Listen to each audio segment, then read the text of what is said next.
I'm joined from Istanbul by Batu Aksoy, the chairman and CEO of Turkish energy firm Turcas Petrol. Really good to talk to you. Thanks very much indeed for joining us today. What do you think the economic priority is for Erdogan and his new government? I think for the government it's important to continue the reforms and continue the improvement in the economy. I think yesterday Turkey has gone through very successfully through another test of democracy, and it is a rare situation that the government becomes the leading party after third elections and with maybe over 50% of the votes. So Turkey is now ahead of Turkey. There's a very good era. We have been going through a good improvement in our economic system and the liberalization of certain markets and privatization attempts. So the economy is doing much better, and we believe there's a better period ahead of us, and Turkey has important roles to undertake, not just regionally but also globally. So what sort of roles exactly? Because it is quite striking, as you mentioned, how Turkey has changed. Only a few years ago, Turkey was hammering on the door of the IMF. So what's the next stage for the Turkish economy?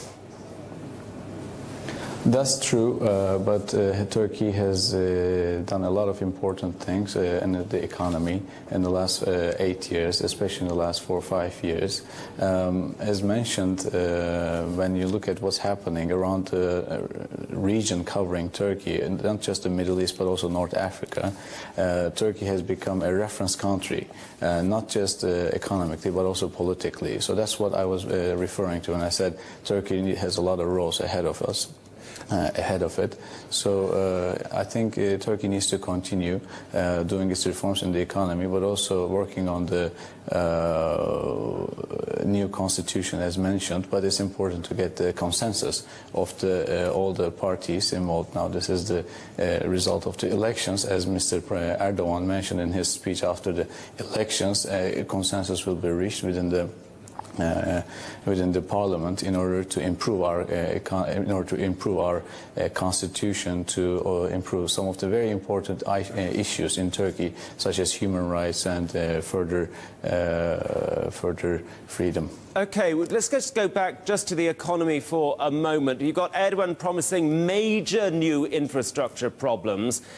Is inflation a worry? The trade gap a worry? Inflation's what, 7%, which is pretty high, but an awful lot less than 30%. But do you worry there's a problem potentially of overheating?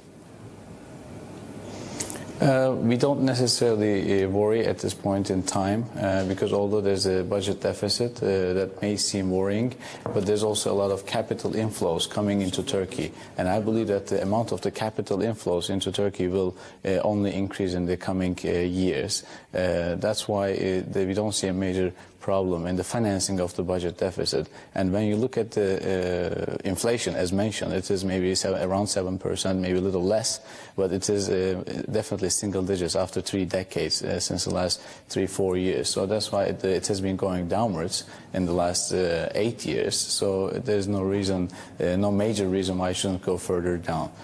OK, Batu Aksoy, we have to leave it there. I'm grateful for you to join us here on Bloomberg today.